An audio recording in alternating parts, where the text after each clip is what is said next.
हरे कृष्णा।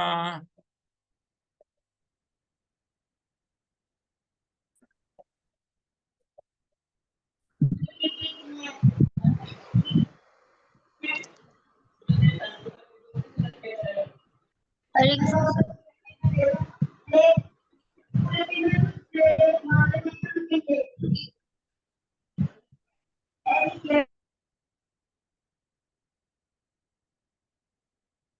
हरे कृष्णा बच्चों, हरे कृष्णा। संस्कार शाला की कक्षा में आप सभी का स्वागत है। आइए हम लोग स्टार्ट करते हैं। सभी बच्चों को स्लाइड शो दिख रहा है? अगर स्क्रीन दिख रहा है तो ऐसे थम्स अप करें आप। स्क्रीन दिख रहा है बच्चों को? स्क्रीन दिख रहा है तो थम्स अप करें आप। हाँ, वेरी गुड। चलिए अब हम लोग आरंभ करेंगे हरे कृष्ण महामंत्र के कीर्तन के साथ। आवाज आ रही होगी तो थम्स अप करिए। हरे कृष्णा कृष्ण कृष्णा हरे हरे हरे राम हरे राम राम राम हरे हरे कृष्ण कृष्ण कृष्ण हरे हरे हरे राम हरे राम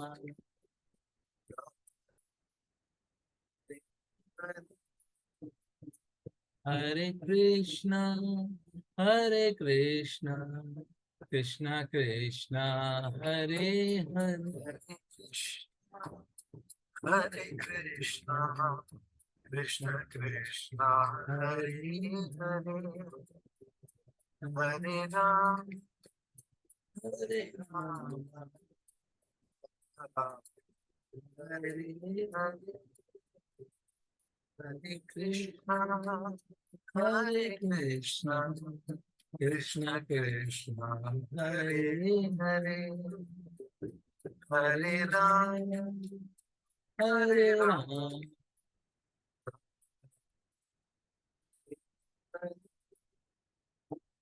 हरे कृष्णा हरे कृष्णा। तो हम लोग आज की कक्षा में रामायण पर भी चर्चा करेंगे और महाभारत पे भी करेंगे, और महाभारत की कुछ इंटरेस्टिंग सी स्टोरी कहानी पे भी चर्चा करेंगे, क्योंकि बच्चों ने जो पोल किया था व्हाट्सएप ग्रुप में, संस्कार शाला के व्हाट्सएप ग्रुप में, उसमें उन्होंने बताया है कि उनको क्या क्या चाहिए। तो उसमें काफी बच्चों ने महाभारत भी बताया था और पहले बच्चों ने रामायण बताया हुआ था। तो रामायण की कथा तो हम लोग चर्चा कर ही रहे, तो आज उसको और आगे बढ़ाएंगे और फिर बाद में हम महाभारत पे भी चर्चा करेंगे। तो जहां तक पिछली कक्षा में हमने रामायण तक कर लिया था, उसके आगे हम बढ़ेंगे। तो पिछली बार कहां तक किया था हमने बच्चों? मैं किसी बच्चे को अनम्यूट करूं जो बताना चाहे कि कहां तक कर लिया था रामायण की कथा हम लोगों ने। कोई बताएगा? किसी को याद है? याद है तो हैंड रेज करिए। हनुमान जी लंका में गए थे ना? नहीं याद है? अच्छा चलिए, हनुमान जी लंका में गए थे तो जब उन्होंने रावण की लंका में आग लगा दी थी, वहां तक हम लोगों ने किया था। तो आज हम उसके आगे बढ़ते हैं। उसके आगे बढ़ते हैं तो क्या है, अब जब लंका से लौट के आते हैं हनुमान जी, तो उनके जो और साथी थे वो सब लौट के आए हैं, वहां से आगे हम चलते हैं। तो क्या होता है, लौटे ऋषि मुख सब साथ, आए कपि जहाँ श्री रघुनाथ, हनुमान कै सीता दुख गण, देते हैं प्रभु को चूड़ामणि। तो जब हनुमान जी लंका से लौट आए हैं, अब सागर पार करके सीता जी का पता लगा के आ गए हैं, तो अब जब रामचंद्र जी के पास आते हैं तो उनको सब बात बताते हैं, और फिर सीता जी लंका में अशोक वाटिका में किस स्थिति में है वो भी बताते हैं। और सीता जी से निशानी के तौर पर चूड़ामणि लेके आए थे हनुमान जी, वो भी भगवान राम को देते हैं, दिखाते हैं, वो बताया इसमें। फिर आगे क्या कह रहे हैं, जनक सुता राघव कह दीजे, इतना कहा तात मम कीजे। ये कौन कह रहा है? लंका में रावण के दरबार में उसके भाई विभीषण वो रावण से कह रहे हैं, क्या कह रहे हैं? जनक सुता राघव कह दीजे, इतना कहा तात मम कीजय। कि राघव यानी रामचंद्र जी को जनक सुता यानी सीता जी आप दे दीजिए, मैं ये जो कह रहा हूं वो आप कीजिए, ऐसा विभीषण रावण से कहते हैं। फिर क्या होता है? सुनत विभीषण की यह बात, क्रोधित रावण मारी लात। अब जब विभीषण की ये बात सुनी रावण ने, तो उसको गुस्सा आ गया, वो क्रोधित हो गया, और उसने क्या किया? विभीषण जी को लात मारी, और लात मार के गुस्सा करके लंका से बाहर निकाल दिया। फिर क्या होता है? फिर विभीषण जो है वो रामचंद्र जी के पास पहुंचते हैं, उनकी शरण में आते हैं। क्या कहते हैं? मंत्रिन सहित विभीषण आए, समाचार प्रभु ने सब पाए। शरणागत रक्षण प्रभु बान, लेते आए श्री हनुमान। तो अपने मंत्रियों के साथ में अपने कुछ साथियों के को लेकर के अपने साथ में विभीषण जी रामचंद्र जी के पास पहुंचते हैं, और प्रभु राम को ये समाचार पता चलता है। तो भगवान का क्या स्वभाव है कि जो उनकी शरण में आता है उसकी वो रक्षा करते हैं। तो हनुमान जी भी वहीं पर आए, लेते आए श्री हनुमान। तो हनुमान जी विभीषण जी को पहचानते थे, लंका में गए थे, वहां पे उनसे उनकी भेंट हुई थी, तो वो विभीषण जी को प्रभु की शरण में ले आए। फिर क्या होता है अगली स्लाइड में हम देखते हैं। पाही नाथ कहते आरत स्वर, झुके विभीषण श्री चरणों पर। तो पाही नाथ, हे प्रभु मेरी रक्षा करो, ऐसा कह करके विभीषण जी भगवान श्री राम के चरणों में बैठ गए। प्रभु ने रखा शीश पर हाथ, शरणागत रक्षक रघुनाथ। तो भगवान राम ने, प्रभु ने विभीषण जी के सर पे हाथ रख दिया, क्योंकि वो जो उनकी शरण में आता है उसकी भगवान रक्षा करते हैं। फिर क्या होता है? फिर रामचंद्र जी की सेना लंका पहुंचती है, समुद्र पार करके। समुद्र पे एक पुल बनाया जाता है, उस पुल से सेना लंका पहुंच जाती है। तो युद्ध शुरू होने के पहले अंगद को, बाली का जो पुत्र था अंगद, उसको दूत बना करके रावण के दरबार में भेजा जाता है कि जाकर एक बार रावण को बता दो कि अगर वो युद्ध के बिना ही मान जाता है, सीता जी को लौटा देता है, तो युद्ध नहीं होगा। ऐसा संदेश लेके अंगद जो है रावण जी के, अंगद जी जो है वो रावण के दरबार में पहुंचते हैं। वहां क्या होता है? रावण सभा वीरवद अंगद, रावण सभा वीरवद अंगद, निर्भय खड़े अचल रोपे पद। अंगद वहां जाके पैर जमा देते हैं रावण की सभा में, और कहते हैं कि किसी में भी शक्ति है तो इस मेरे पैर को हिला दे। क्योंकि वो भगवान श्री राम का नाम लेके, भगवान की कृपा का सहारा लेकर के अंगद अपना पैर जमा देते हैं रावण की सभा में। फिर क्या होता है? राक्षस थके बहुत कर जोर, हीली न पद की रंचक कोर। तो बहुत सारे राक्षस बहुत सारा प्रयास करते हैं, लेकिन प्रयास करते करते थक जाते हैं, और अंगद का पैर जरा सा भी नहीं हिला पाते। फिर क्या होता है? अंगद तो चले जाते हैं वहां से वापस, लेकिन रावण के वहां पे लंका में क्या होता है? रावण की जो पत्नी थी मंदोदरी, वो बहुत अच्छी स्त्री थी। वो भी रावण को समझाती है कि भगवान से बैर नहीं लेना चाहिए, युद्ध नहीं करना चाहिए। तो वो कैसे समझाती है? मंदोदरी पति पद धर हाथ, समझाती जगपति रघुनाथ। तो मंदोदरी अपने पति के पद में यानी पैरों में हाथ जोड़ करके विनती करती है कि रघुनाथ जो हैं वो पूरे जगत के स्वामी हैं, जगतपति हैं, ऐसा वो समझाती है। और कहती है उनसे बैर सदा हित हानि, पर ना सुने रावण अभिमानी। तो मंदोदरी कह रही है कि अगर रघुनाथ से, रामचंद्र जी से बैर लोगे, उनसे शत्रुता करोगे, तो तुम्हारा हित नहीं होगा, तुम्हारी हानि होगी, तुम्हारा बहुत नुकसान होगा। पर न सुने रावण अभिमानी। तो अहंकार जिसको होता है, घमंड होता है, अभिमान होता है, वो तो किसी दूसरे की बात सुनता ही नहीं। वही हो रहा है। फिर क्या होता है? फिर युद्ध आरंभ हो जाता है। युद्ध आरंभ हो जाता है, लड़ाई शुरू हो जाती है। तो क्या होता है? शिला खंड ले कपिधर धाये, शिला खंड ले कपिगढ़ धाए, गढ़ लंका ऊपर चढ़ आए। तो जो वानर सेना है वो लंका पे धावा बोल देती, बड़े बड़े पत्थर लेकर के मारती है। भागे कर राक्षस चीत्कार, मचा नगर में हाहाकार। तो पूरी लंका में हाहाकार मच जाता है, वो राक्षस परेशान हो जाते हैं। अब युद्ध चलता रहता है, कई दिन तक चलता है। फिर क्या होता है, रावण का जो पुत्र था मेघनाथ, उसमें और लक्ष्मण जी के बीच में युद्ध हो रहा होता है, बड़ा भयंकर। तो फिर लक्ष्मण जी को शक्ति लग जाती है, वो मूर्छित हो जाते हैं, मतलब बेहोश हो जाते हैं। उसी के बारे में बताया क्या होता है। लक्ष्मण मूर्छित शक्ति लगे से, प्रभु अति व्याकुल शोक पगे से, लाने संजीवनी हनुमान, चले गगन पथ परम सुजान। अब जब लक्ष्मण जी को शक्ति लग जाती है तो प्रभु राम भी व्याकुल हो जाते हैं। तो हनुमान जी जाते संजीवनी बूटी लेने, संजीवनी बूटी लाएंगे तो लक्ष्मण जी बिल्कुल ठीक हो जाएंगे। फिर क्या होता है, वहां पर हनुमान जी को संजीवनी बूटी ढूंढने में थोड़ी सी परेशानी होती, दिक्कत हुई थी, और समय भी कम था। तो पूरा पर्वत ही उठा के ले आते हैं, वही यहां बताया। आप चित्र देखिए, द्रोणाचल को हाथ उठाए, अवधपुरी नभ हनुमत आए, आकृति देखी दैत्य हनुमान, भरत चलाया बिनु पर बाण। तो अयोध्या में उस समय भरत जी होते हैं। जब अयोध्या के ऊपर से हनुमान जी पर्वत लेके आकाश में से जा रहे होते हैं, तो भरत जी जब उनको देखते हैं तो उनको ऐसा भ्रम होता है, ऐसा डाउट होता है, लगता है कि कहीं कोई दैत्य तो नहीं है, कोई राक्षस तो नहीं है। तो ऐसा देखकर सोचकर वो बाण चला देते हैं भरत। फिर क्या होता है, अगली स्लाइड में हम देखते हैं। राम पुकारी गिरे हनुमान, धाये व्याकुल भरत सुजान, उठा कीश को हृदय लगाया, प्रेम अश्रु नयनों में छाया।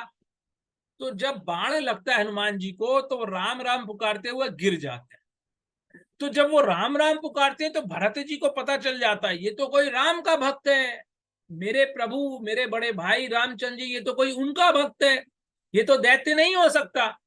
अब भरत जी व्याकुल हो जाते हैं, तो जल्दी से आते हैं, कपि को यानी हनुमान जी को हृदय से लगाते हैं, उनके नैनों से, उनके आंखों से प्रेम के आंसू बहते हैं, और फिर वो प्रार्थना करते हैं कि हे प्रभु जल्दी से हनुमान जी को ठीक कर दे ताकि ये जा सके वहां। और हनुमान जी ठीक हो जाते हैं। तो फिर वो आगे पहुंचते हैं लंका, जहां पे लक्ष्मण जी मूर्छित अवस्था में। फिर क्या होता है, बीत चुकी थी आधी रात, अति व्याकुल प्रभु लख निज तात।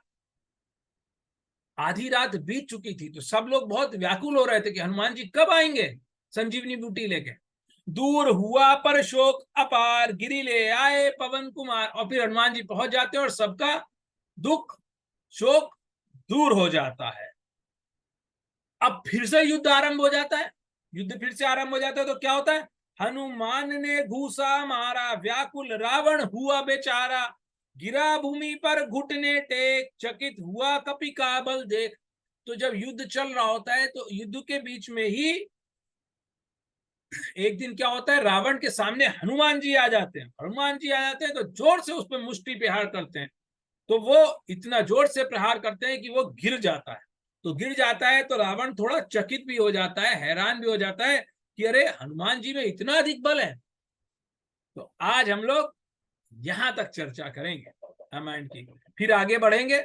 लेकिन आगे बढ़ने के पहले एक चीज, रामायण जो है वो संस्कृत में वाल्मीकि जी ने लिखी है, और हिंदी वाली जो भाषा है अवधी भाषा है, उसमें कौन सी रामायण लिखी गई और किसने लिखी है, कौन बताएगा, कौन बच्चा बताएगा, जल्दी से हैंड रेस करिए आप लोग। रश्मि मैडम ने हैंड रेस किया है, तो रश्मि मैडम को अनम्यूट करते हैं। मैडम अपने को अनम्यूट करें आप। हरे कृष्णा।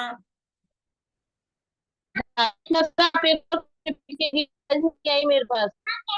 आवाज क्लियर नहीं आ रही, फिर से बोलें। हाँ सर, हाँ सर, आप सवाल दुआ पूछिए, आपने क्या सवाल पूछा था, आवाज नहीं आई अभी। अच्छा, हम आरिका को मौका देते हैं, छोटी सी बच्ची है, इसने हैंड रेस किया है। हाँ बेटा आरिका आप बताएं। हरे कृष्णा। तुलसीदास।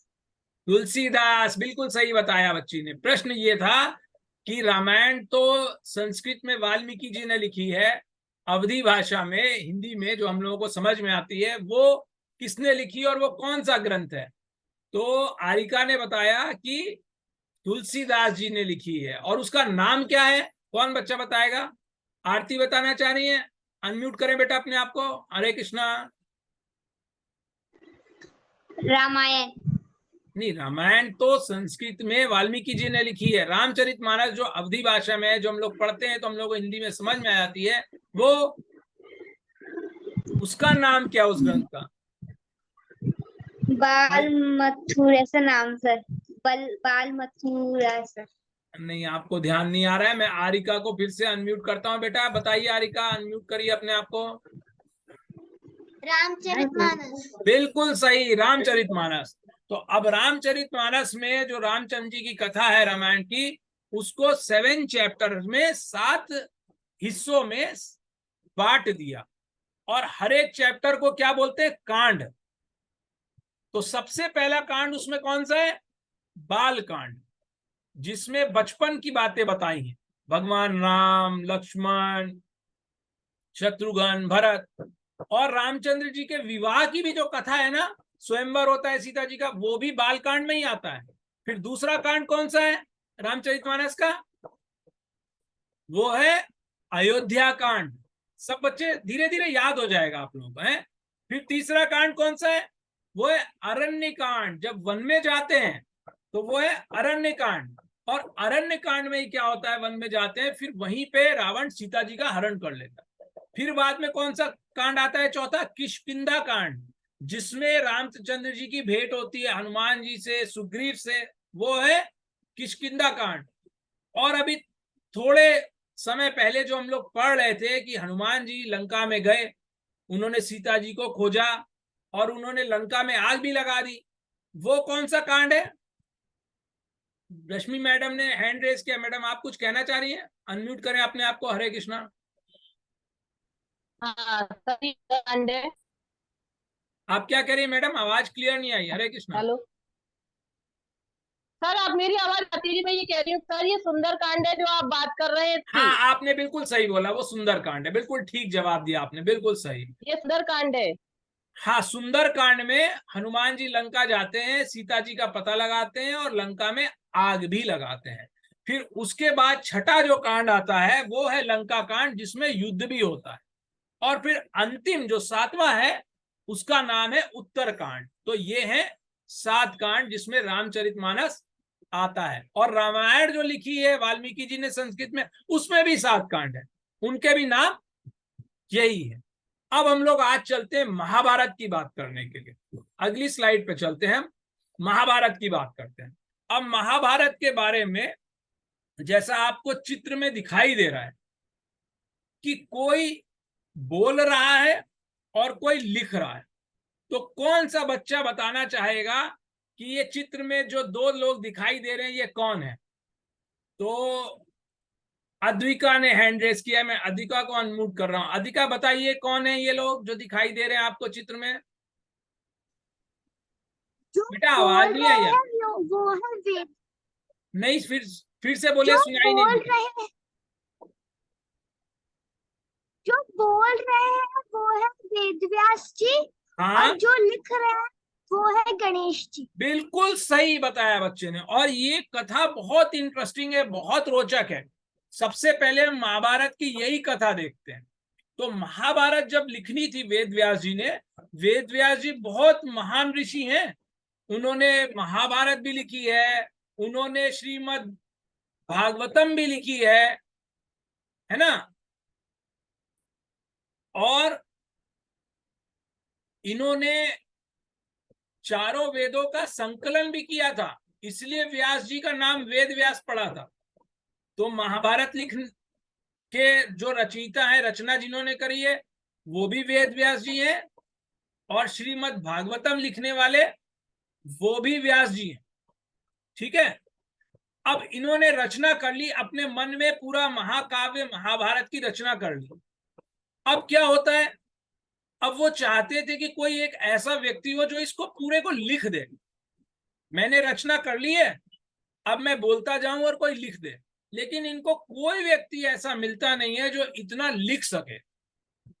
तो वेद व्यास जी क्या करते हैं, ब्रह्मा जी का स्मरण करते हैं, ब्रह्मा जी का स्मरण करते हैं, ब्रह्मा जी को प्रार्थना करते हैं, तो ब्रह्मा जी प्रकट होते हैं। अब ब्रह्मा जी के सामने वेद व्यास जी अपनी ये क्वेश्चन उनके सामने रखते हैं कि मैंने ये जो महाकाव्य है महाभारत, इसकी रचना कर ली है, अब मुझे कोई लेखक चाहिए जो इसको लिखे।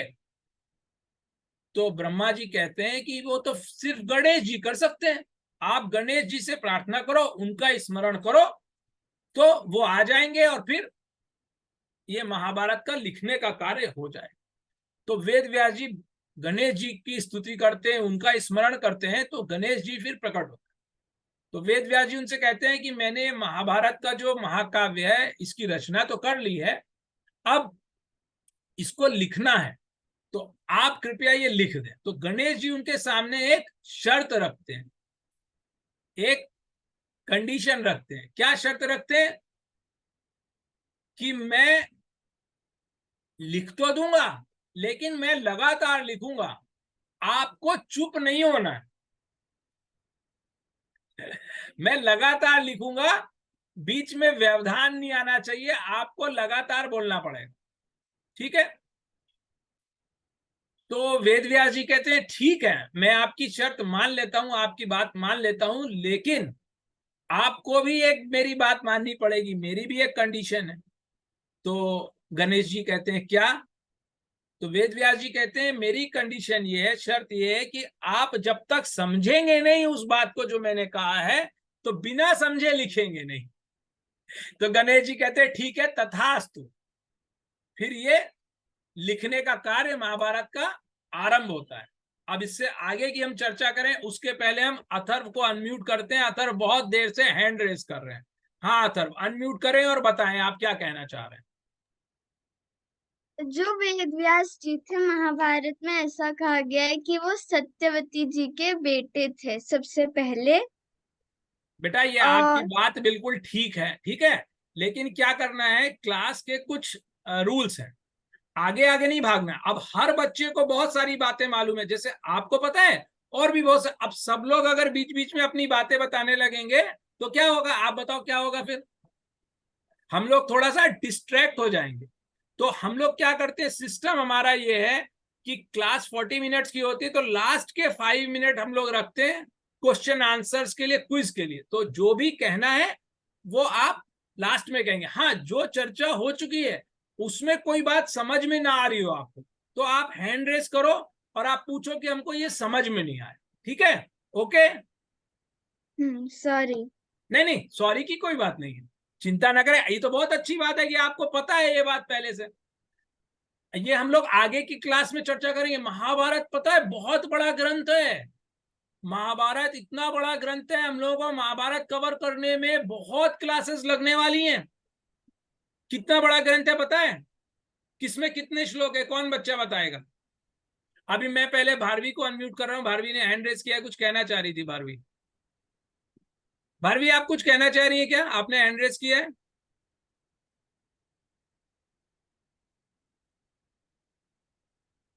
भारवी आपको कुछ कहना है क्या? आपने हैंड रेस किया था। हरे कृष्णा।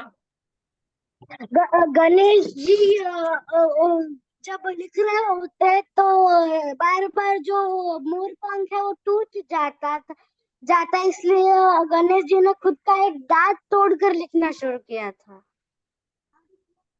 हाँ भाई, ऐसा मुझे कंफर्म नहीं है, ऐसा मैंने पढ़ा नहीं है। अगर आप ऐसा कह रहे हैं तो मैं एक बार और चेक करूंगा, फिर आपको बताऊंगा कि ये बात सही है कि नहीं। और तब तक आप ऐसा करिएगा, आपने जहां पर ये पढ़ा होगा उसका स्क्रीनशॉट लेकर के वो आप ग्रुप एडमिन के नंबर पर, व्हाट्सएप ग्रुप का जो एडमिन का नंबर है उस पर आप शेयर कर दीजिएगा, हम लोग भी चेक कर लेंगे। एक्चुअली मैंने ये वीडियो में देखा था।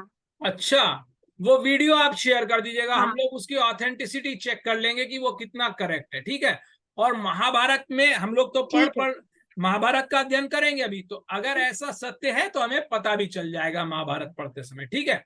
अब हम लोग क्वेश्चन का आंसर कौन बच्चा देना चाहेगा? महाभारत बहुत बड़ा महाकाव्य है, दुनिया का सबसे बड़ा महाकाव्य है, इससे बड़ा कोई ग्रंथ नहीं है। तो इसमें कितने श्लोक हैं? कौन बच्चा बताएगा? हाउ मेनी नंबर ऑफ श्लोक इन महाभारत? तशी ने हैंड रेज किया है। हाँ, अपने को अनम्यूट करें तशी। हरे कृष्णा। हरे कृष्णा सर। देखिए हरे पक्का कृष्णा। नहीं है, मुझे ऐसा हरे कृष्णा सर, पक्का नहीं है, मुझे ऐसा लगता है कि 1,00,000 श्लोक है शायद से। बिल्कुल सही पता है आपको, 1,00,000 श्लोक हैं। अब आप ये सोचो कि ये कितना बड़ा है। इसका अगर आपको जज करना है कि 1,00,000 श्लोक का कितना बड़ा हुआ, तो कुछ बातें आपको बताता हूं तो आपको समझ में आएगा कि ये कितनी बड़ी बात है।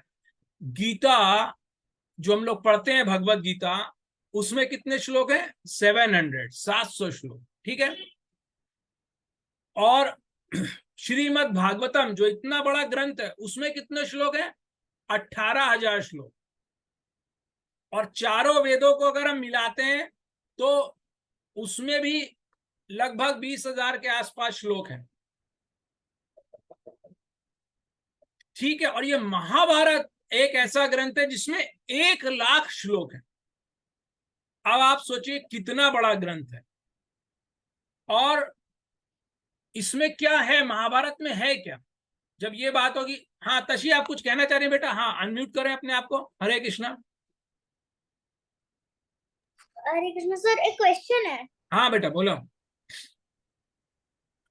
तो सर जैसे भागवतम के 2 पार्ट्स हैं, उसमें क्योंकि 18,000 श्लोक्स हैं, हाँ, तो महाभारत के कितने मतलब बुक्स हैं, क्योंकि उसमें देखिए 1,00,000 श्लोक हैं। भागवतम के 2 पार्ट क्यों हैं? क्योंकि वो बुक इतनी बड़ी है, तो उसको जब वो छापते हैं तो उन्होंने, गीता प्रेस वालों ने 2 पार्ट में छापा है, लेकिन बुक तो एक ही है। अब अगर आप इस्कॉन का देखेंगे, गीता प्रेस वालों ने भागवतम को 2 पार्ट में 2 बुक में छाप दिया। अगर आप इस्कॉन वालों की देखेंगे तो उन्होंने क्या किया, उन्होंने भागवतम को 18 बुक में छापा, 18 पार्ट कर दिए। क्योंकि भागवतम में 18 स्कंद हैं, 18 चैप्टर है, हर चैप्टर को वो स्कंद बोलते हैं भागवतम में। तो उन्होंने 18 पुस्तकें बना दी। गीता प्रेस ने 18,000 श्लोकों की भागवतम को 2 बुक में बनाया, 2 बुक में डिवाइड किया। इतनी बड़ी बड़ी 2 बुक है। और इस्कॉन वालों ने थोड़ी छोटी साइज की 18 बुक बना दी। बुक तो एक ही है, अब जो उसका पब्लिशर है, जो प्रकाशक है, उसने पार्ट कर दिए। तो ऐसे ही महाभारत एक ही बुक है। अब उसको, उसका जो पब्लिशर होगा, जो प्रिंट करता है, वो डिसाइड करेगा कि हम कितनी बुक बना के इसको प्रिंट करें, ठीक है। आपकी क्वेरी सॉल्व हुई?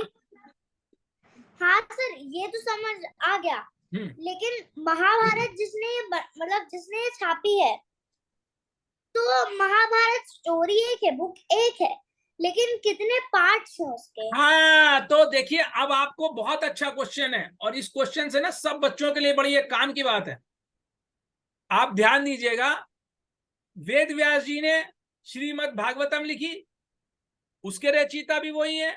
और यहाँ पे महाभारत के रचयिता भी वेद व्यास जी हैं। और महाभारत के ही अंदर श्रीमद् भगवत गीता भी है, उसके रचयिता भी वेद व्यास जी हैं। और तीनों में कॉमन बात क्या है? तीनों के 18 चैप्टर्स हैं। गीता के 700 श्लोक 18 अध्याय में डिवाइडेड हैं। श्रीमद् भागवतम के 18,000 श्लोक 18 स्कंद में बांटे गए हैं। इसी तरह से महाभारत के 1,00,000 श्लोक 18 पर्व में बांटे गए हैं। वहां पे जो चैप्टर है उसको हिंदी में कहते हैं पर्व। जैसे महाभारत का जो फर्स्ट चैप्टर है, जो पहला पर्व है, उसको कहते हैं आदि पर्व। जो दूसरा पर्व है उसका नाम है सभा पर्व। इस तरह से है। जब युद्ध आरंभ होता है तो कौरव सेना के जो सबसे पहले सेनापति हैं, उनका नाम क्या है? भीष्म। तो एक चैप्टर जो है वो है भीष्म पर्व। और जो श्रीमद् भगवत गीता का जो ज्ञान है वो उस भीष्म पर्व के ही अंतर्गत आता है। इस तरह से चलता चला जाता है। और आखिरी जो पर्व है, जो लास्ट चैप्टर है, उसका नाम है स्वर्गारोहण पर्व, क्योंकि उसमें पांडव लोग स्वर्ग की तरफ प्रस्थान करते हैं। तो ये 18 चैप्टर में 18 पर्व में महाभारत को बांटा गया। अब समझ में आया बेटा? ठीक है। हाँ जी सर। हाँ जी। अच्छा, हम लोग आगे चलते हैं। Thank you sir. हमने ये तो समझ लिया कि वेद व्यास जी महाभारत के रचयिता हैं, और लेखन करने के लिए, महाभारत को लिखने के लिए क्या हुआ, उन्होंने गणेश जी की सेवा ले ली। अब महाभारत में है क्या? इतना बड़ा महाकाव्य है, 1 लाख श्लोक हैं, तो उसमें है क्या? तो उसमें सब कुछ है, कोई भी ऐसी बात नहीं जो उसमें ना हो। उसमें ज्ञान की भी बातें हैं, उसमें भक्ति की भी बातें हैं, उसमें आध्यात्म की भी बातें हैं, सब तरह की नीति की भी बातें हैं, वैराग्य की बात है, भक्ति की बात है, सब कुछ है। और यहां तक ये कहा जाता है कि जितना भी ज्ञान है वो महाभारत के भीतर है। ऐसी कोई ज्ञान की बात नहीं है जो महाभारत के भीतर ना हो। It is encyclopedia of knowledge. पूरा ज्ञान का विश्वकोश समझिए आप इसको। कोई भी ज्ञान ऐसा नहीं है जो महाभारत के भीतर ना हो। रश्मि मैडम, आप कुछ कहना चाह रही हैं? अनम्यूट करें अपने आप को। हरे कृष्णा। हरे कृष्णा सर। जी सर, ये मैडम। विदुर नीति किसमें आती है? इसी ये विदुर नीति किसमें आती है? सब महाभारत में ही आती ये है या अलग है ये ये सब महाभारत का ही पार्ट है। विदुर नीति? सब महाभारत के भीतर सब नीति आएंगी। और देखिए, यहां तक आप ये समझिए कि गीता पे तो हमने चर्चा करी। गीता जो है वो महाभारत का ही पार्ट है। गीता क्या है? जब भीष्म पर्व में युद्ध शुरू होने वाला है, उसके पहले अर्जुन को मोह होता है कि मैं युद्ध नहीं करूंगा। तो दोनों सेनाओं के मध्य में खड़े होकर श्री कृष्ण भगवान अर्जुन को जो उपदेश देते हैं, उसी का नाम गीतोपदेश है। वो उपनिषद है, गीतोपनिषद है। ठीक है। तो इसी तरह से बाद में अनुशासनिक एक पर्व है, वहां पर युधिष्ठिर जी जो है वो भीष्म के पास जाते हैं शिक्षा लेने को। तो उनको जब शिक्षा दे रहे होते हैं, उसमें से एक बहुत इंपॉर्टेंट बात क्या है, वो युधिष्ठिर जी को जब भीष्म जी बता रहे होते हैं, तो उसमें वो उनको बताते हैं विष्णु जी के सहस्त्र नाम, 1000 नाम, 1000 नेम ऑफ विष्णु जी। तो उसको कहते हैं विष्णु सहस्त्र नाम। तो वो विष्णु सहस्त्र नाम भी जो है वो किसका पार्ट है? महाभारत का ही पार्ट है। ठीक है। महाभारत मतलब आप इतना महत्वपूर्ण समझिए महाभारत को कि इसको पंचम वेद भी कहा जाता है। हमारे 4 वेद है ना, तो महाभारत को इतना इंपॉर्टेंस दी जाती है कि ये कहा जाता है कि ये 5वां वेद है। और इतना भी कहते हैं, हमारे शास्त्रों में लिखा है कि हमारे पुराण कितने? 18 पुराण। 18 पुराणों को सुनने से जो फल मिलता है, अगर एक अकेले महाभारत को सुने तो वो उतना ही फल मिलेगा जो 18 पुराण पढ़ने के बराबर है। तो इतना ये इंपॉर्टेंट है। और महाभारत, अच्छा नाम से क्या पता चल रहा है? भारत हमारे देश का नाम है महाभारत। नाम से ये पता चल रहा है महाभारत क्या है? पूरे भारत का पूरा विस्तृत और सच्चा इतिहास वो महाभारत में मिलता है। पूरा वृहत और बिल्कुल सत्य इतिहास अगर अपने देश का जानना है तो वो महाभारत से।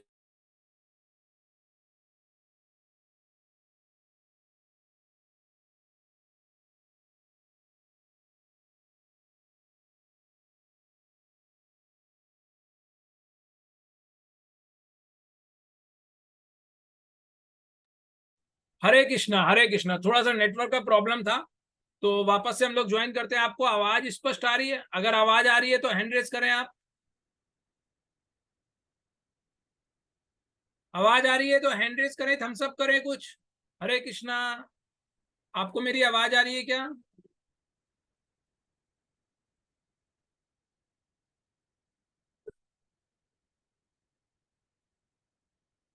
हरे कृष्णा। कोई भी बच्चा आप हैंड रेस करे या थम्स अप करे जिसको आवाज आ रही है तो। हरे कृष्णा।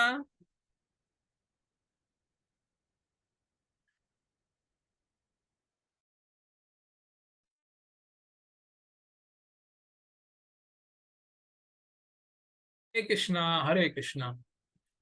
ऐसा करते हैं, अब हम क्वेश्चन आंसर सेशन कर लेते हैं। समय ज्यादा बचा नहीं है हमको। ये क्लास पूर्ण करनी पड़ेगी। तो मैं स्क्रीन शेयर कर रहा हूं। अभी आपके बच्चों के जिसके भी कोई प्रश्न हो आज जो हमने चर्चा करी उससे लेकर के, तो आप बताएं।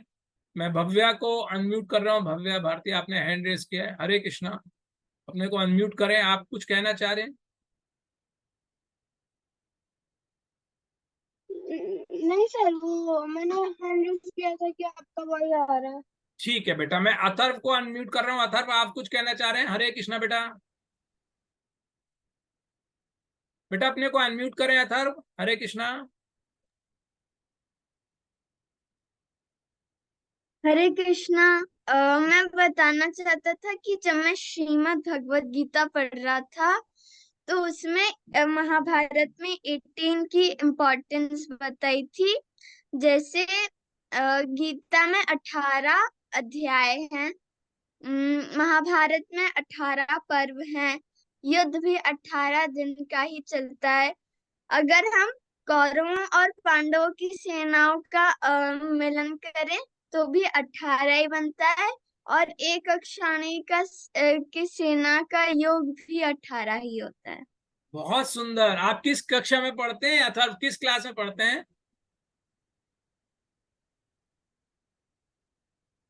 कितने साल के हैं आप और किस क्लास में पढ़ते हैं बेटा?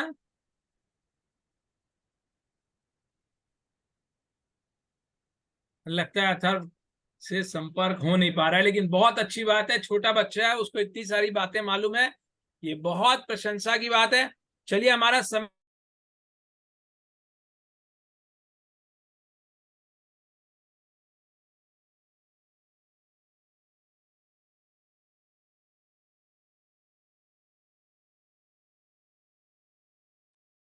चलिए हम आज की कक्षा पूर्ण करते हैं। कुछ नेटवर्क की प्रॉब्लम है, बार बार नेटवर्क जो है वो प्रॉब्लम दे रहा है। तो ठीक है, हम लोग अब अगर बच्चों के क्वेश्चन है तो थोड़ा और हम कर लेते हैं। अगर किसी का कोई प्रश्न है तो बताएं, और नहीं तो हम लोग आज की कक्षा पूर्ण करते हैं। जल्दी से हैंड रेस करें अगर आप में से कोई भी कुछ प्रश्न पूछना चाहता है, कुछ कहना चाहता है तो। हरे कृष्णा। कोई प्रश्न है क्या? हाँ, तशी बेटा आप कुछ कहना चाह रहे हैं? अनम्यूट करें। हरे कृष्णा तशी। हरे कृष्णा तशी। हरे कृष्ण सर, हम लोग ने लास्ट की प्रार्थना नहीं ली। अच्छा ठीक है, प्रार्थना ले लें। सर हम लोग ने लास्ट की प्रार्थना नहीं।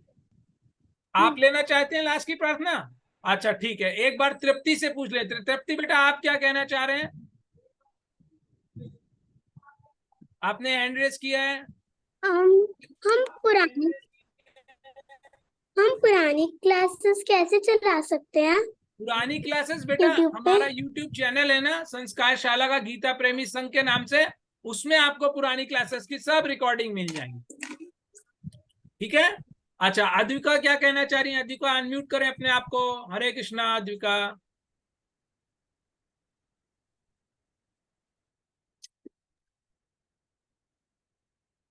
बेटा अनम्यूट करिए अद्विका।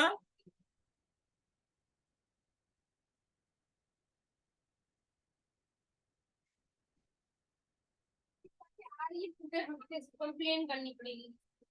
क्या हुआ? पूरे हफ्ते ही नेटवर्क अभी क्या हुआ?